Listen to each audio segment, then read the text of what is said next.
I think this is recording now. All right. Hi guys. I hope you guys enjoyed the quiz. Now, I haven't run the quiz yet, but I'm planning to this period 5, and by the time I upload it, you will see it on Google Classroom or OneNote. I'll upload it as a link. Now, I'm going to have a quick run through as a work solution about the quiz and how I would have done it, how I would like to solve these questions that I made up. And I'm going to tell you like what the tricky parts were, what the traps that I wanted you guys to fall for were. Okay? Hopefully, I'm not blocking the way for the quiz. Now, question says, which interval gives the domain of y equals to 1 over root 5 minus x? Well, first thing first, it is on the denominator. That means it cannot equal to 0. And it is a surd. That means it cannot be less than 0 either. It can't be negative. Okay? So that means 5 minus x has to be greater than 0. It has to be a positive number, not 0, not negative. That means 5 is greater than x. This can be expressed as 5 is less than x, right? That means x will be in an element of negative infinity to 5 round bracket. I gave you guys a trick for B and D because they look similar. So one of you who aren't sure may have circled one of these two options, which is sucks to suck. You fell for it. Okay. Now, question 2. Consider the functions y equals to f of x and g of x graphed below. The graph of g of x is obtained by transforming the graph of f of x. Which of the following could be the equation of g of x? Now, this is asking how does f of x change and transform and numerically so that it turns into this shape. One thing we notice is that it went from a smiley face to a sad face, right?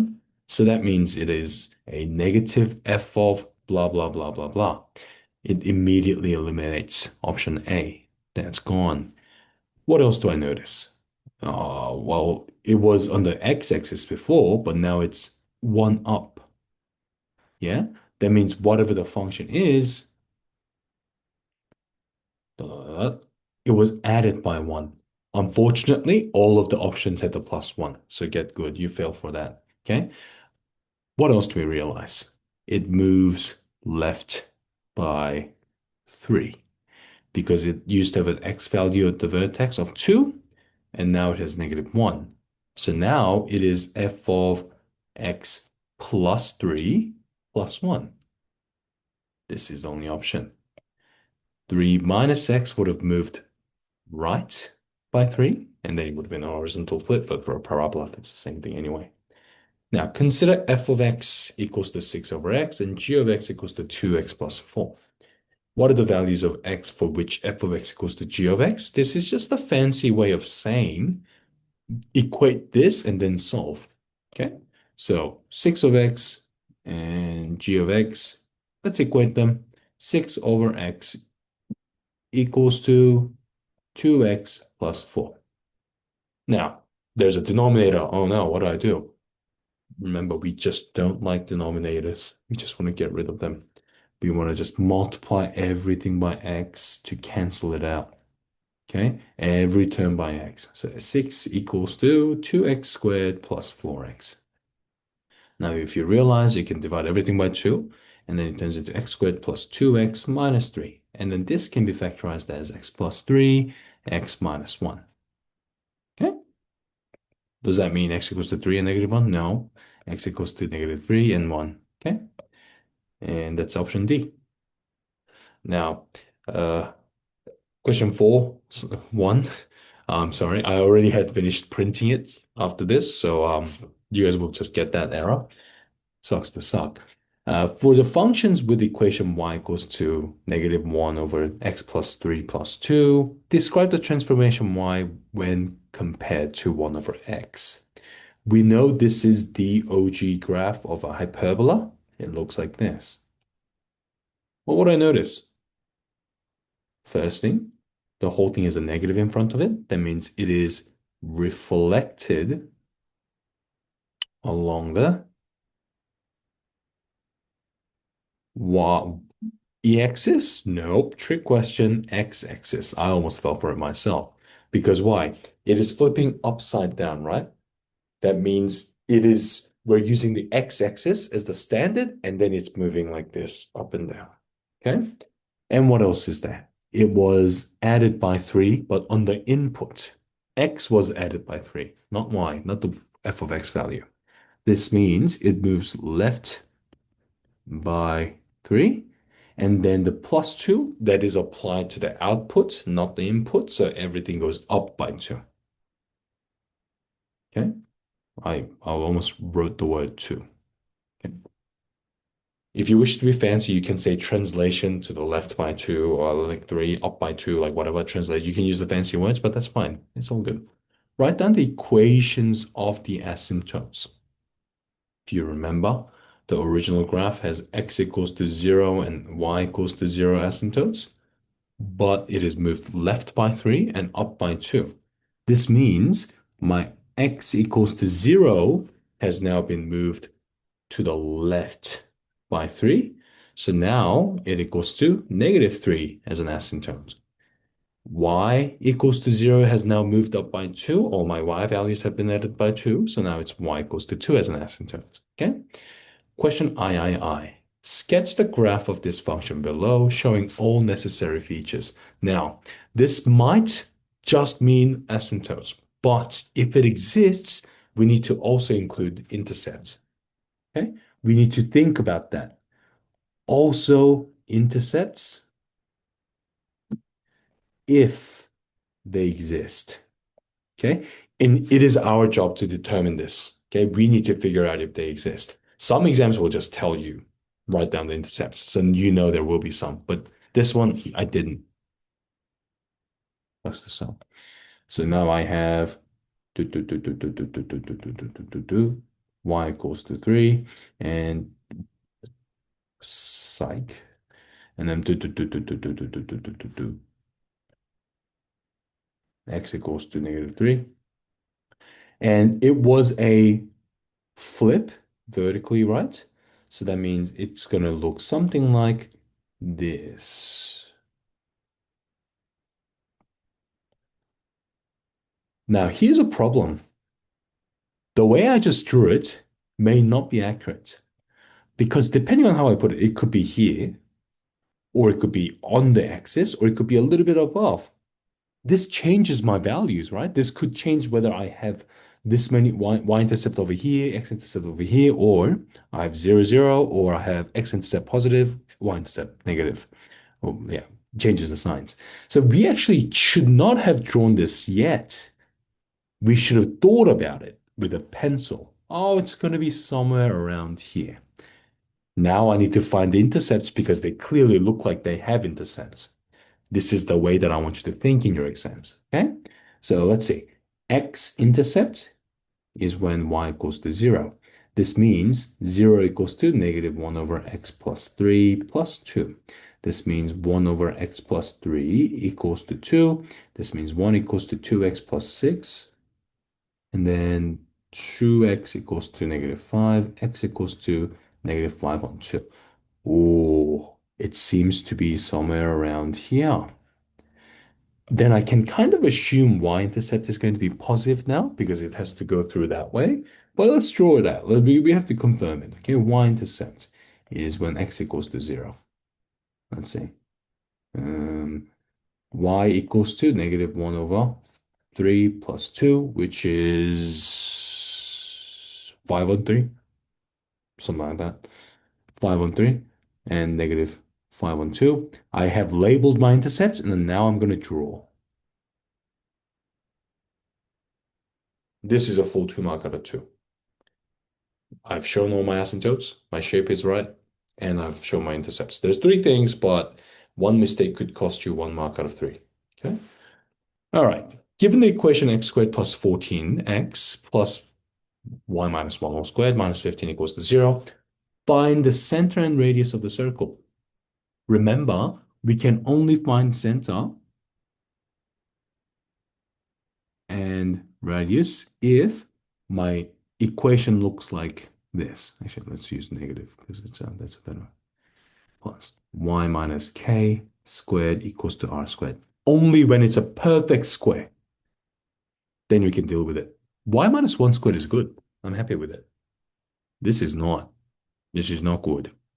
So what I'm going to do is I'm going to do x squared plus 14x. I'm going to plus a 49 here because I'm going to take half of 14, which is 7, and then square it, which is 49. Am I going to minus 49 now? No. Well, there's no point of doing it here because on the other side it will cancel out anyway. I'm going to move the 15 over here as well, and I'm going to move the 49 over here. So now what do I have? I have x plus 7 squared, and then the original y minus 1 squared equals to 64, I like to assume. Now this means the center is negative 7 and 1. Radius equals to 8. Is that okay? Oh, okay, that's okay. Does the circle cross the y-axis? What the hell does this even mean? Does it have y-intercepts? Does it have y-intercepts? Okay, so let's see. All right, when x equals to 0, I have y minus 1 squared minus 15 equals to 0 because all of this turns into 0, right? So that means I have y squared minus 2y. Oop, that's a terrible y. Plus 1 minus 15 equals to 0. And I get y squared minus 2y minus 14 equals to 0. Do you guys remember whether or not we could determine how many solutions a quadratic equation might have? A discriminant, right? Discriminant equals to b squared minus 4ac, which equals to negative 2 squared minus 4 times 1 times negative 14, which is 4 plus 56, which is 60. Is that positive? 60 is a positive number, right? Therefore, 2 y intersects. I apologize for giving 1 mark for this one. I think this was a 2 marker. Womp womp. Anyhow, sketch the graph of y equals to absolute value x minus 4 plus 3, showing all essential features. Essentially, there's a few ways to go about it. You can think of it like a translation thing, okay? This is the easier way. It's almost like when we used to do x minus 4 squared plus 3. Remember, like if there's a bracket and then there's a minus 4 inside, we used to move it right by 4. Same logic for the absolute values. Any operation that it happens with it, it's just horizontal. And then it moves up by 3. So that means it's going to be around here, 4 and 3. And then, because it's a positive absolute value, it's just going to go straight through like this. Now, it says show all essential features. Did I show all essential features? I don't think so. There should be a y-intercept. That means when y is 0 minus 4, absolute value plus 3, which means 4 plus 3, which is 7. That's all done.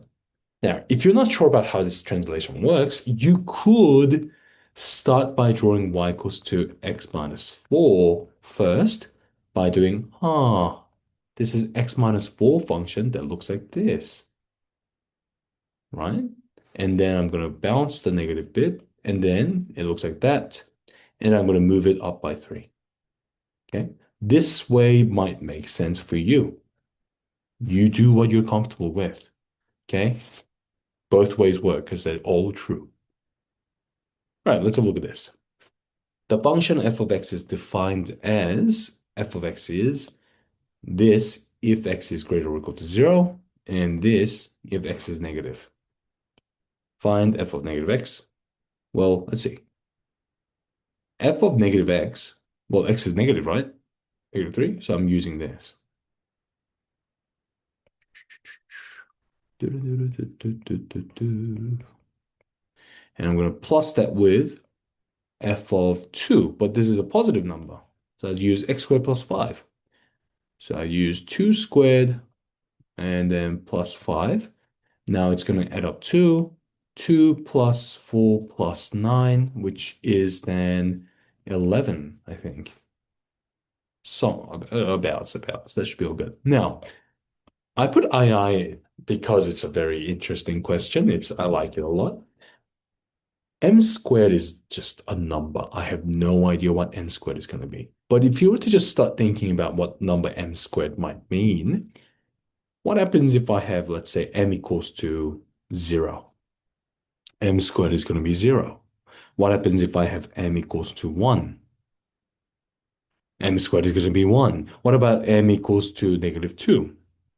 M squared is going to be 4. Doesn't matter what value I put in, it will always be the blue function. It will always be 0 or greater. So this means it is it is just M squared plus 5, which is M to the power of 4 plus 5. That's it, because it always has to be 0 or greater. If the question was not as nice as this, it would have been a bit of a complicated question, which I don't care about. It's not going to get much harder than that. All right. Find an expression for f of 3x plus 5. Let's see. F of 3x plus 5 just means square root of 2 times 3x plus 5 plus 3. Hopefully that is okay with you guys now. 6x plus 10 plus 3, which is square root of 6x plus 13. Now, question says state the domain for f of 3x plus 5. This just means the domain for root 6x plus 13. We know it's a third. 6x plus 13 has to be greater or equal to 0, not negative. I mean, 6x has to be greater or equal to negative 13. This means x equals to, is greater or equal to negative 13 on 6. This is okay, but if you want to be safe, because we are learning the interval notation this term, it would be higher regarded if you were to do the interval notation. X exists in greater than or equal to, so rectangular bracket, negative 13 over 6 to positive infinity. Okay? As I said, you can use the x as an element of, or you could use the domain is this, whatever. It's the same thing. All right. We now this one doesn't matter, whichever one you do. Question 9. The parabola y equals to x squared is shifted 2 units up and 5 units right. For the shifted parabola, state the coordinate of the vertex. Well, a typical parabola looks like this, right? At 0, 0, but it's moved 2 units up and 5 units right. This means it's going to be 5 and 2. Not bad. Write down the equation of the parabola. Well, y equals, first of all, it was shifted right by 2. This means my x was my plus by minus by 2, minus by 5. What am I doing? Squared. And then now it's shifted 2 units up. That's the answer. Don't have to expand it out unless the question says expand in the expanded form. Never have to expand it out. Okay. Sketch the new parabola within the domain, negative 2 to 3. But oh my God, what have they done here? They told me to restrict the domain of my graph and just draw only that part of it, which sucks. Now let's see. It moves right by 5. This means the initial point would have been around here, 5 and 2. But what's the problem? It only starts from 3. So this means it's just going to look like this. And then around negative 2, it's going to just have an empty circle. So now, and then I can just kind of cross this out. Because it should have been a parabola. If you're not fully sure about it, I'll just explain to you. If you're okay with it, you can move on. Uh, you can skip like 10 seconds. This is how the graph should have looked, but I've restricted my domain. So instead of having a full parabola, it only goes from 3 to negative 2. An empty circle because I'm not including this. Okay. Now it also says show essential features. Now I have to do the y-intercept again, which is y equals to 0 minus 5 squared plus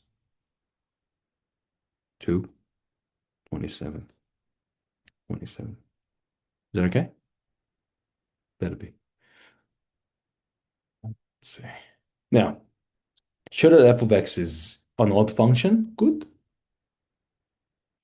Always just start with this. Oh, I skipped a step and then I reverted back. minus 4. Now this means negative x cubed over x squared minus 4. Wait a minute, what does this mean? It's negative of f of x, therefore odd. That's good enough. Now, the time taken for Billy to get home is inversely proportional to the speed of which Billy is driving at. Oh, it's inversely proportional. This means the speed is fishy 1 over, oh, actually the other way around. Time is inversely proportional to speed. This means time is k over s, where k is a certain constant that you just make up. K is a constant. Okay? Like at this point in your 11, we wouldn't mind if you don't include the little bracket bit here, but it would be better. We'll just say, oh my God, this kid knows how to do maths. Okay? That would be pretty cool. Now, once I've done here, I'm going to substitute 60 kilometers per hour. That means s equals to 60, and then t was 1.5. So that means 1.5 equals k over 1.60. Now this means k equals to 90. Am I done with the answer? No, the question said find the equation. So what I did was I found the parts of the function equation. Now this means t equals to 90 over s. All I did was I had the particular point of time and speed that helps me find the random constant. Now I found the constant and now I have the equation. Okay. One time Billy arrived home in 45 minutes on the speed Billy traveled at. Does this mean t equals to 45? No, because everything is in terms of hours per hour per hour. So this means, I don't want that. This is in terms of 3/4. Okay, so that means 0.75 equals to 90 over speed. Now this means speed equals to 90 over 0.75. Now this equals, sorry guys, I can't do that in my head, 120. Billy was traveling at 120 kilometers per hour. I'm sorry guys, I wasn't really thinking about the numbers, whether or not they make sense while I was making these numbers. 120 kilometers per hour. Okay. Sketch the graph of 2 minus x cubed. All right. So that means x equals to 2 is a triple root. And I have x plus 3. That means x equals to minus 3. But wait a minute. I have a 3 plus x again. What does that mean? This actually just merges down to 2 minus x cubed, and then I get x plus 3 cubed as well, because it's the same thing twice, right? And then I have x equals to negative 3 as a triple root 2, which is very nice, very good for us. Let's see. And then now I've found all the roots. I'm going to try to find the y-intercept and all that, but I want to look at the general direction first. I want to see how it's going to look, if it's going to be this or this or this or this. Okay, let's expand out. I have negative x to the power of 3. This means it's going to be negative x cubed times by x to the power of 3, which is going to turn into x to the power of 6, but with a negative. What does that mean? Because it's an even power, even degree, because it's the highest power. I don't really care about anything else. It's either this or this, but because it's a negative, I choose this.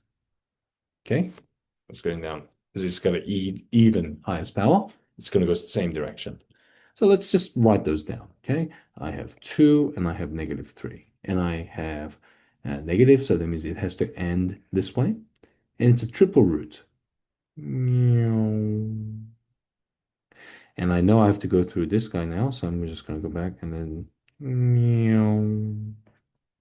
looks like a little, I don't even know what this is supposed to look like. Now I have to find the y-intercept. Y equals f of 0 in this case, which is 2 cubed times 3 cubed, 8 times 27,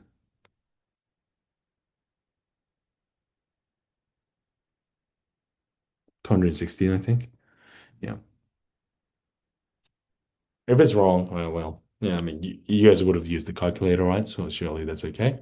Now, it is given that the below table is a probability distribution. OMG, this told me all the sigma of the probabilities will equal to one. Yay, good times. And well, and then all the other rules should make sense too. Given that the expected value of the distribution is 4.4, find the values of alpha and beta to the nearest two decimal places. Okay.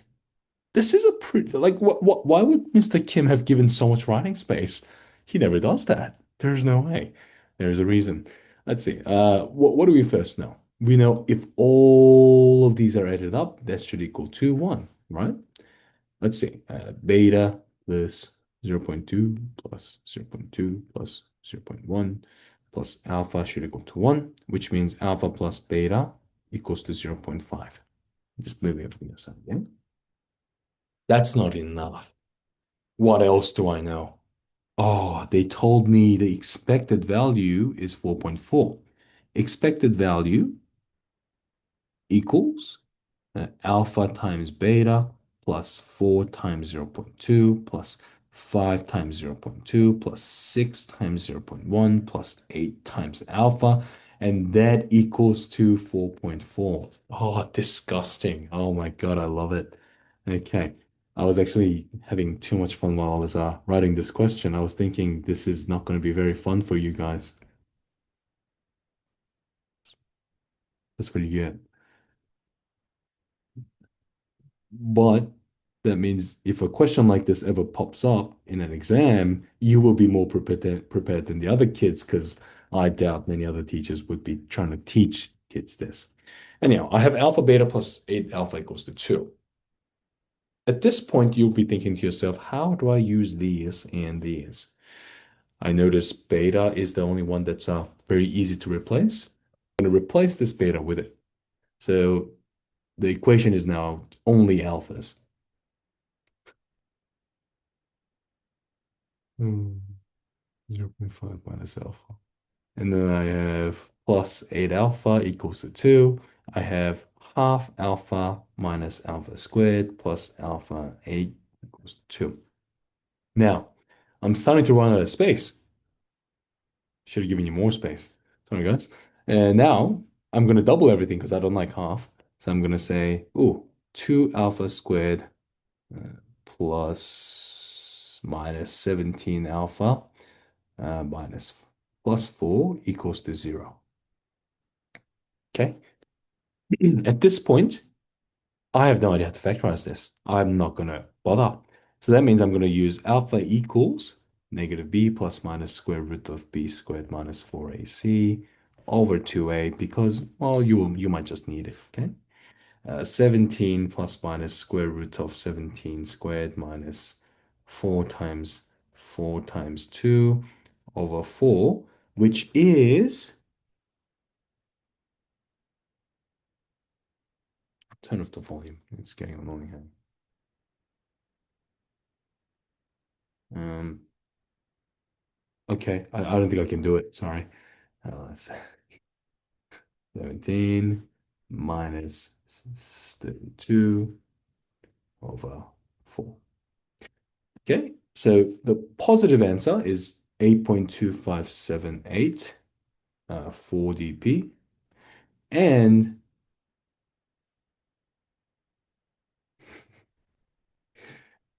the negative answer is 0.242195.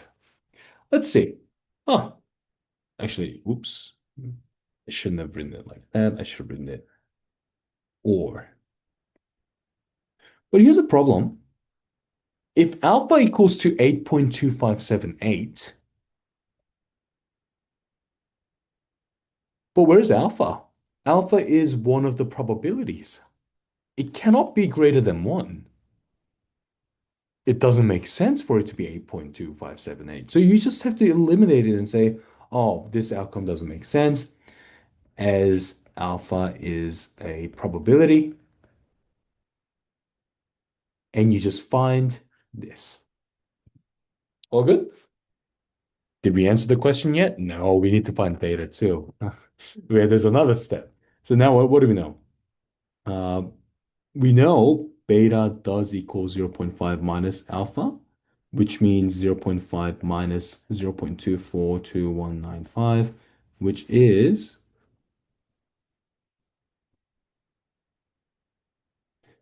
uh, what?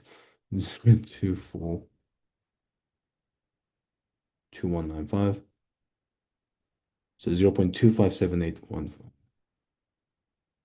0.257805. Something like that. Yeah. All good? All right. Ooh, time's running out. In a game, a card is drawn from a standard deck and a die is rolled simultaneously. If the card is an ace, then the roll has no value, then the score of zero is taken. If the card is anything else, the roll of a die is doubled, then taken as the score. Draw a tree diagram to represent the possible scores. Okay, well, let's see. Nyong, nyong. There's a two outcomes, right? If it's ace and ace not. If it's an ace, all my rolls have zero value. If it is not ace, everything gets doubled. So my roll die of one with the chance of 1/6 would be two. Roll of two would be worth four, and roll of three would be worth six. And we get the point. I'll stop talking. Okay. Six, six, six. Now, the chance of it being ace is 1 out of 13. Took me a few seconds to process that. 12 out of 13 for not ace. Okay. Oh, by the way, if you want to be sure and not make it look a little bit unclear, you can do this as well. Like, I think that might be better in this case. Now, what does it mean? Ace and then zero is the chance of that is 1 over 13. And then chance of getting ace and then two is 2 over 13. Not ace and then four is 2 over 13. And what do we realize? Everything is worth 2 over 13 because they're all equal outcomes.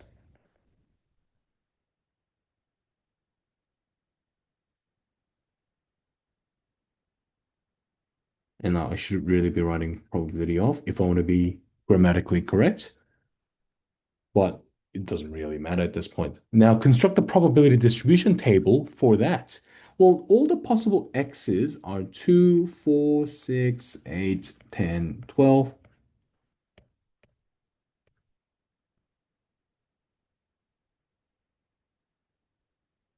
Something like that. And then I'm going to draw a line like this. And the probabilities are very nice. Now, I made a mistake. I just realized I forgot to account for the zero outcome. Silly me. I get 1 out of 13 chance that it's zero, and then 2 over 13, 2 over 13, 2 over 13, 2 over 13, 2 over 13, 2 over 13. The player wins if out of 100 games, they receive an average score of 10 or above. Is it likely that the player wins? Justify your answer with calculations. Now, this just means when you're playing a lot of games, what would the average expectancy would be? Yeah, so the expected value equals 0 times 1 over 13 plus 2 over 2 times 13. Am I stupid? 2 times 2 over 13. Please don't confirm yes. Some of you may have been thinking, yes, you are. That hurts. 13 plus 8 over, what am I doing? Times 2 over 13. We get the point, right? 20 over 13 plus 24 over 13. So on.